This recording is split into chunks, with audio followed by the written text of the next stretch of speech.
লোকটা পাঁচ ওয়াক্ত নামাজি হবে, ওই লোকটাকে মেম্বারের কোটা দিতে হবে। না না না, এটাকে দেওয়া যাবে না।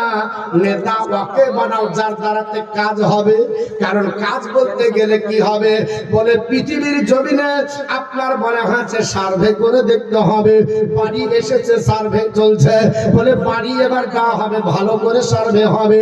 যার পাকা বাড়ি তাকে দেওয়া হবে না। এখন দেখছি টাকা ঢুকছে, দোতলা বাড়ি বানারও টাকা ঢুকলো। হ্যাঁ, কোন অ্যাকাউন্টে ঢুকলো, কিভাবে ঢুকলো এটা তো বোঝা যায় না। তাহলে বোঝা গেল আপনার বলা হয়েছে অধিকার গরিবের নয়, অধিকার আপনার সৎ লোকের নয়।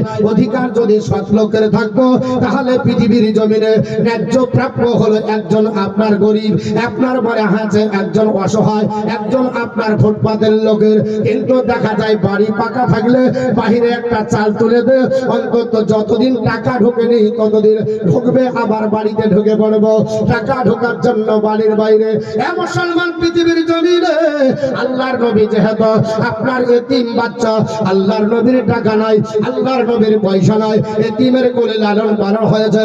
মক্কাতে আপনার বলা হচ্ছে নেতৃত্ব দেওয়ার আপনার যোগ্যতা তার নয়। নবী কি করে হতে পারে? নবী হলে তো বড় লোকের ছেলে হবে, নবী হলে তো আপনার বলা হয়েছে বংশের আপনার দাপট থাকবে, আপনার সে আপনার নবী হবে। আল্লাহর নবীকে নবী বলে মানবে না। আল্লাহর নবীকে রাত্রি বেলাতে আপনার আহলে মক্কারা আপনার জিজ্ঞাসাবাদ করলো, হে মুহাম্মদ যদি সত্যি নবী হও তাহলে পূর্ণিমা 14 তারিখ দিবাগত রাতে চাঁদ আর তোমাকে দ্বিখণ্ডিত করে দেখাতে হবে। আল্লাহর নবীকে জিজ্ঞাসাবাদ করলো। হযরতে আনাস রাদিয়াল্লাহু তাআলা বলে, হে নবীর আপনার সাহাবারা, আমি হযরতে আনাস রাদিয়াল্লাহু তাআলা আল্লাহর নবীর আপনার কাছে দাঁড়িয়ে ছিলাম। আল্লাহর নবী সাল্লাল্লাহু তাআলা আলাইহি ওয়াসাল্লাম ওই মক্কা আপনার বলা হয়েছে বাসীদের কাছে আপনার আইয়ুরিয়াহুম আয়াতা, তারা যখন বলল কোন একটা আমাদেরকে আপনার বলা হয়েছে আপনি মাঝে যা দেখিয়ে দেন, ফাআরাহুমুল কামারা শিক্ষা তাইরি, আল্লাহর নবী এই চাঁদকে দ্বিখণ্ডিত করে তাদেরকে দেখিয়ে দিলেন। জোরে বল সুবহানাল্লাহ। আল্লাহর নবীর সাহাবী হযরত আনাস বলে, চাঁদ দ্বিখণ্ডিত হয়ে গেল। এতটা দ্বিখণ্ডিত হলো, এই ঘটনাটা মদিনাতে ঘটেছিল বাবা। মদিনা থেকে আপনারা বলা হয়েছে 8 কিলোমিটার দূরে উহুদ পাহাড়। যারা হজ করতে গেছেন, উমরা করতে গেছেন, আল্লাহর নবীর প্রিয় আপনার বলা হয়েছে জায়গা, ওই জায়গাটার নাম হলো উহুদ পাহাড়। যে উহুদ পাহাড় নবীর সঙ্গে কথা বলেছে আল্লাহর নবী আপনার বলা হয়েছে উহুদকে বলেছে আমি ভালোবাসি, উহুদ আমাকে ভালোবাসে। জোরে বল সুবহানাল্লাহ। এই উহুদ পাহাড়টা আপনার বলা হয়েছে দিকে ইশারা করলো। 14 তারিখ দিবাগত রাত্রে চাঁদ আপনার এতটাই সরে গেল, আপনার 8 কিলোমিটার ওস্তো আপনার উহুদ পাহাড়।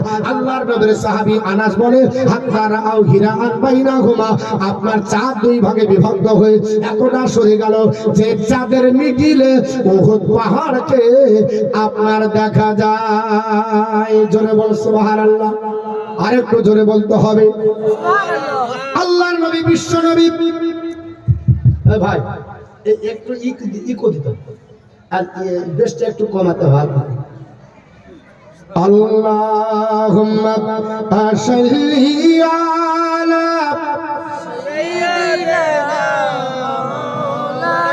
মাওলানা মুহাম্মাদ ওয়ালা আলে শহীদিনা মাওলানা মুহাম্মদ সাল্লাল্লাহু তাআলা আলাইহি ওয়াসাল্লাম। আরেকটা আপনার বুখারীতে হাদিস আছে বাবা, এই হাদিসটা বুখারী শরীফ দ্বিতীয় খণ্ড পৃষ্ঠা নাম্বার আপনার 700 আপনার একটু আপনার 721 পৃষ্ঠার মধ্যে এসেছে। হযরত ইবনে মাসউদ রাদিয়াল্লাহু তাআলা বর্ণনা করে, ইনশাআল কামারু আলা হাদি রাসূলুল্লাহ সাল্লাল্লাহু তাআলা আলাইহি ওয়াসাল্লাম ফিরকাতাইনি, ফিরকাতান ফাওকাল জাবালি ওয়া ফিরকাতান দুনাহু। হযরত আপনার বলা আছে ইবনে মাসউদ রাদিয়াল্লাহু তাআলা আনহু তিনি বর্ণনা করেন আল্লাহর নবী 14 তারিখ দিবাগত রাতে চাঁদকে আপনার আঙ্গুলের ইশারা করেছিলেন। এটাকে শাহাদাতের আঙ্গুল বলা হয়। যে নবী আপনার শাহাদাতের আঙ্গুলে ইশারা করলেন, সঙ্গে সঙ্গে চাঁদ দুই ভাগে বিভক্ত হয়ে গেল। চাঁদ দুই ভাগে বিভক্ত হওয়ার পরে একটা ভাগ পাহাড়ের উপরে পড়ে গেল আর একটা ভাগ পাহাড়ের নিচে আপনার পড়ে গেল। জোরে বল সুবহানাল্লাহ। আল্লাহর নবী সাল্লাল্লাহু তাআলা আলাইহি ওয়াসাল্লাম যখন দেখালো এই চাঁদের আপনার ঘটনা শুনে আপনার চাঁদকে দ্বিখণ্ডিত করা চেহারা দেখে পৃথিবীর জমিনে হাজার হাজার মানুষ আল্লাহর নবীর আপনার হাতে হাত দিয়ে কলমা পড়ে মুসলমান হয়েছে। আবু জেহেল কলমা পড়ল না, উতবা সাইবা কলমা পড়ল না, আবু লাহাব কলমা পড়ল না, আপনার বেদিন কলমা পড়ল না। অথচ ইয়ামিন প্রদেশের হাবিবে ইয়ামিন পৃথিবীর জমিনে যে ব্যক্তি আল্লাহর নবীর কাছে আপনার এসে চলো আপনার নবীর পরীক্ষা নেবার জন্য, আল্লাহর নবীর পরীক্ষা নেবে। হাবিবে ইয়ামিনের আপনার ইচ্ছা ছিল আমি আপনার পৃথিবীর জমিনে আবু জেহেল যেহেতু লেগেছে, হাবিবে ইয়ামিনের ইচ্ছা ছিল আজ মোহাম্মদকে প্রশ্ন করা হবে। কিন্তু যে আবু জেহেল 100টা প্রশ্ন মুখস্থ করেছিল, 100টা প্রশ্ন একটাও নবীর কাছে উপস্থাপন করতে পারলো না, সব প্রশ্ন আপনার বেকার হয়ে গেল। হাবিবে ইয়ামিন বুঝতে পারলো আল্লাহর নবী নিশ্চয় তিনি মুহাম্মদ সাল্লাল্লাহু আলাইহি ওয়াসাল্লাম আল্লাহর আপনার বলে হাত রাসূল হবে। এই জন্য আপনার হাবিবে ইয়ামিন ডাক দিয়ে বলল মুহাম্মদ সাল্লাল্লাহু তাআলা আলাইহি ওয়াসাল্লাম আপনি যদি আল্লাহর নবী হন তাহলে আমি আপনার বলে হাত আপনাকে জিজ্ঞাসাবাদ করছি আকাশের চাঁদ দ্বিখণ্ডিত করেন। এটাও বাবা এসেছে, উনি আপনার চাঁদ দ্বিখণ্ডিত করলেন। সঙ্গে সঙ্গে হাবিবে ইয়ামিন আপনার নবীর কদমে পড়ে গেল। ইয়া রাসূলুল্লাহ ইয়া হাবিবাল্লাহ আপনি আমাকে কলমা পড়িয়ে মুসলমান বানিয়ে নেন। আল্লাহর নবীর আপনার ভরা আছে অন্তরে আপনার জেগে উঠলো, নবীর আপনার অন্তরে প্রশ্ন জেগে উঠলো দেখি লোকটা কেমন করে আমার কাছে কলমা পড়তে যায়। হাবিবে ইয়ামিনের ধারণা আমার আপনার মুহাম্মদ সাল্লাল্লাহু তাআলা আলাইহি ওয়াসাল্লাম সত্যিকারী নবী, কারণ নবী না হলে আকাশের চাঁদ দ্বিখণ্ডিত করতে পারবে না। এর জন্য তিনি আপনার কলমা আপনার পড়ার জন্য আগ্রহী হলেন। তবে মনের মধ্যে একটা প্রশ্ন জেগে গেল আমার বাড়িতে একটা মেয়ে আছে, জীবনে আব্বা বলে ডাকে না, জীবনে বাড়ির বাইরে যেতে পারে না, নিজের হাতে পানি তুলে খেতে পারে না, নিজে আপনার কথা বলতে পারে না, বাড়ির চৌকাঠ পার হতে পারেনি। এই জন্য আপনার বলা হয়েছে তার ধারণা আল্লাহর নবী যদি আমার মেয়ের জন্য আপনার দোয়া করে দেয় আমার মেয়ের কুষ্ঠ রোগ ভালো হয়ে যাবে। জোরে বল সুবহানাল্লাহ।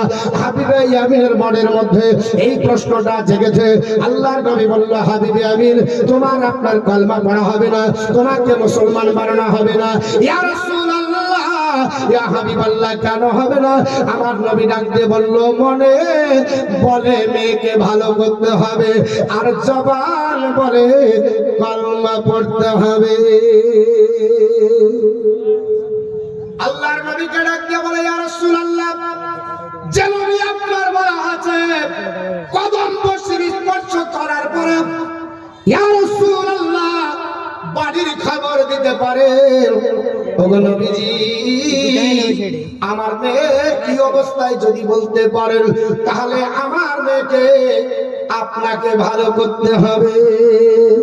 আল্লাহর নবী ডাক দিয়ে বললেন হাবিবে ইয়ামিন আজ কলমা পড়ে নাও, আমি রাসূলুল্লাহ বলছি তোমার মেয়ে বাড়িতে ভালো হয়ে যাবে। জোরে বল সুবহানাল্লাহ। হাবিবে ইয়ামিন কলমা পড়ে নিল, আল্লাহর নবীর কাছে বিদায় নিল। হাবিবে ইয়ামিন বলছে ইয়া রাসূলুল্লাহ ইয়া হাবিবাল্লাহ নবী গো আপনি বিদায় দেন বাড়ি যান।